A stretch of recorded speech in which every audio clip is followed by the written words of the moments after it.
In 2017, a man named Kenji Yamada moved into a 5-story apartment building in Osaka.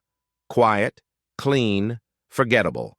The kind of place where nothing strange ever happens, until it does. The building was built in 1982.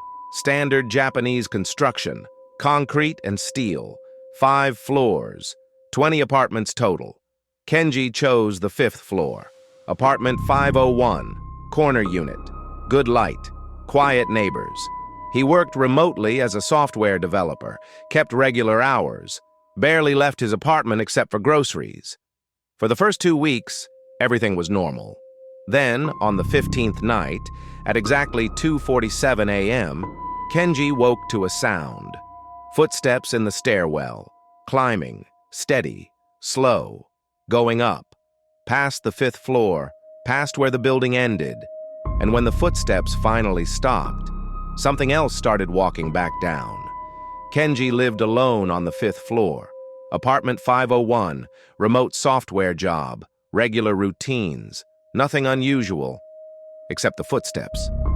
At first, he thought it was a neighbor, someone coming home late, someone going to the roof to smoke.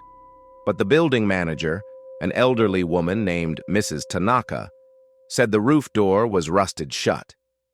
"Hasn't opened in 10 years. She showed him the maintenance log. The last roof inspection, 2007. The door had been welded shut after a suicide attempt. No one had been up there since. But at 2:47 a.m., the steps returned. Every night. Same time. Same rhythm. Kenji started timing them. It took exactly 43 seconds for the footsteps to climb from the 5th floor to wherever they stopped. He counted the steps.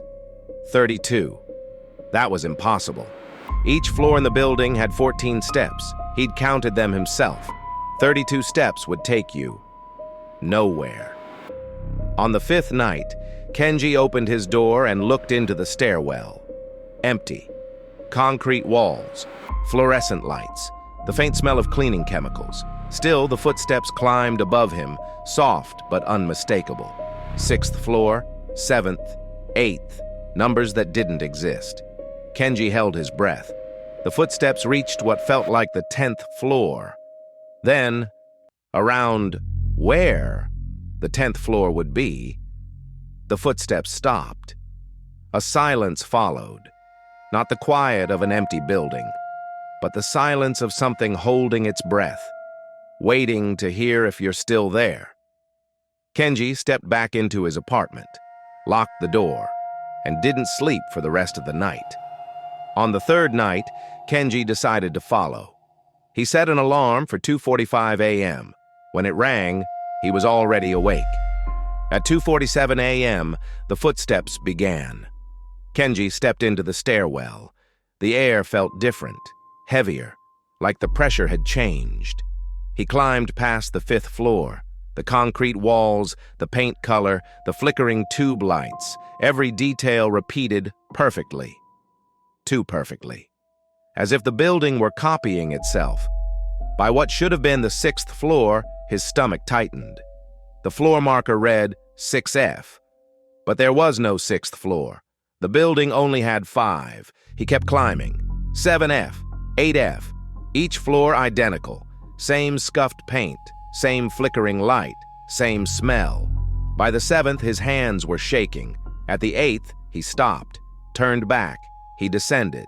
1 flight, 2, 3, counting carefully. He checked the floor marker, 8F. His stomach dropped. He'd climbed to the 8th floor, descended 3 floors, and he was still on the 8th floor.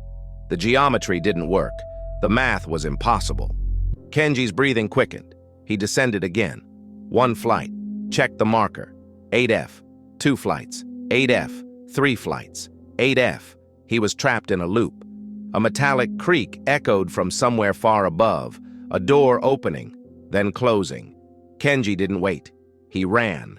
Down the stairs, not counting anymore, just running. Until finally, after what felt like dozens of flights, he burst through a door and found himself on the 5th floor, his hallway, apartment 501 in front of him. He stumbled inside, locked the door, and sat with his back against it until sunrise. The next night, the footsteps changed. They weren't climbing anymore.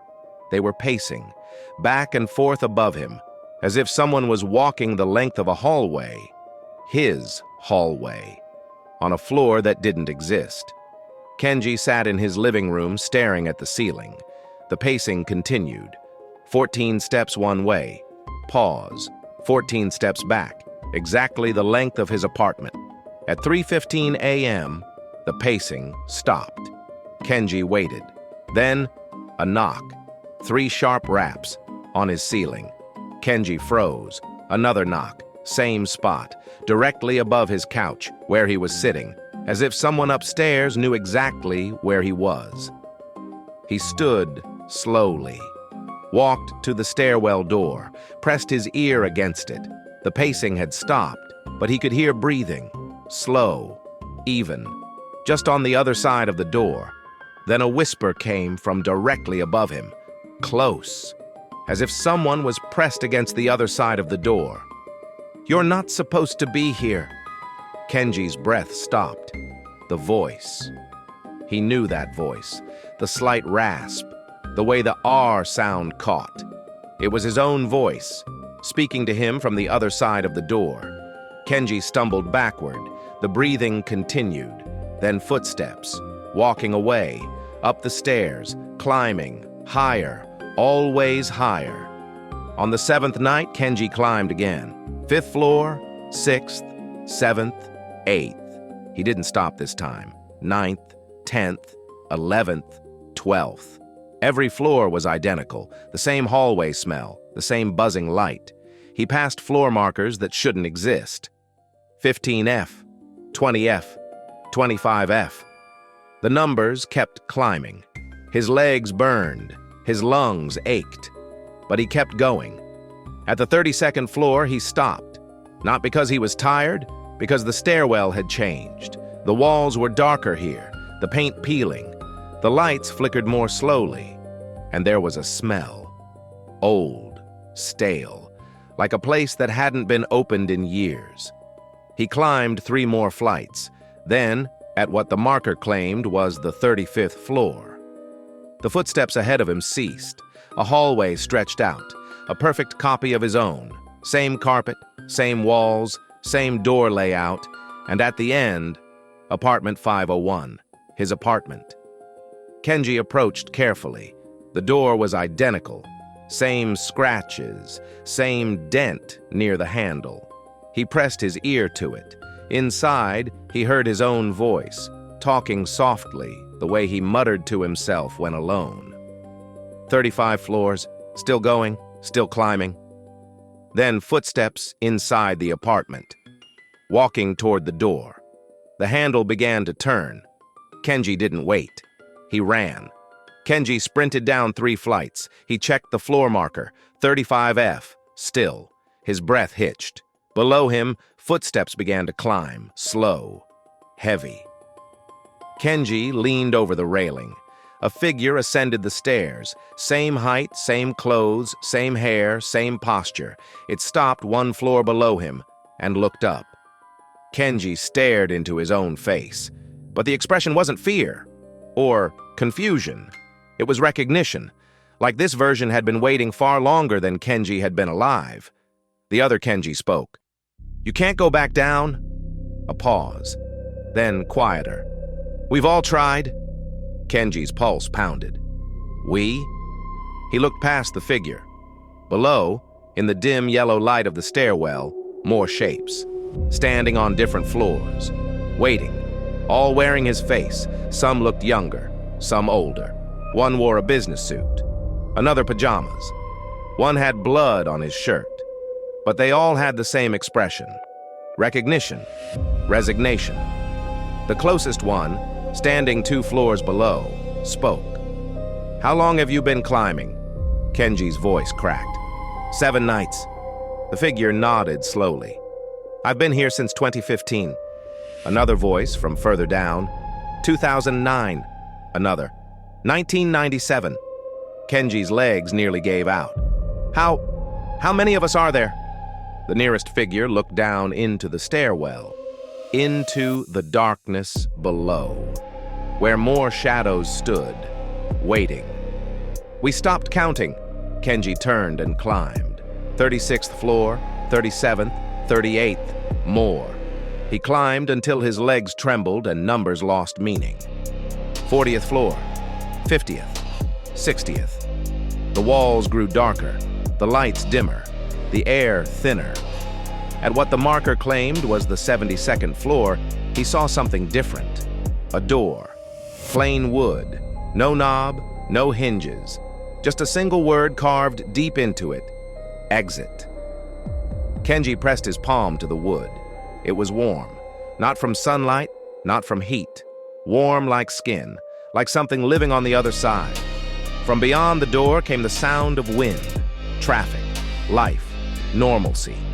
He pushed. The door didn't move. He pushed harder. Nothing. Behind him, the other Kenji whispered, "You have to go back to leave." Kenji turned slowly. Go back? But the 8th floor. He tried to go back, and the stairs wouldn't let him. The other Kenji smiled. Not kindly, a knowing smile. But you can't go back. The paradox settled over Kenji like ice water. To leave, he had to descend. But the stairs only went up. He was already trapped. Kenji sank to the floor. The other Kenji sat beside him. They sat in silence for a long time. Then the other Kenji spoke again. "The door opens sometimes." Kenji looked up. "When?" "When someone new arrives." Kenji's heart sank. "Someone new?" The other Kenji nodded. "Every few years. Another Kenji moves into 501. Another one starts hearing footsteps. Another one climbs." He paused. "And when they reach this floor, the door opens. Just long enough for one of us to slip through." Kenji stared at the door. "So, we're waiting?" "We're all waiting." Kenji looked down the stairwell, at the dozens of figures standing in the shadows. All waiting. All wearing his face. "How long have you been here?" The other Kenji looked at the floor marker.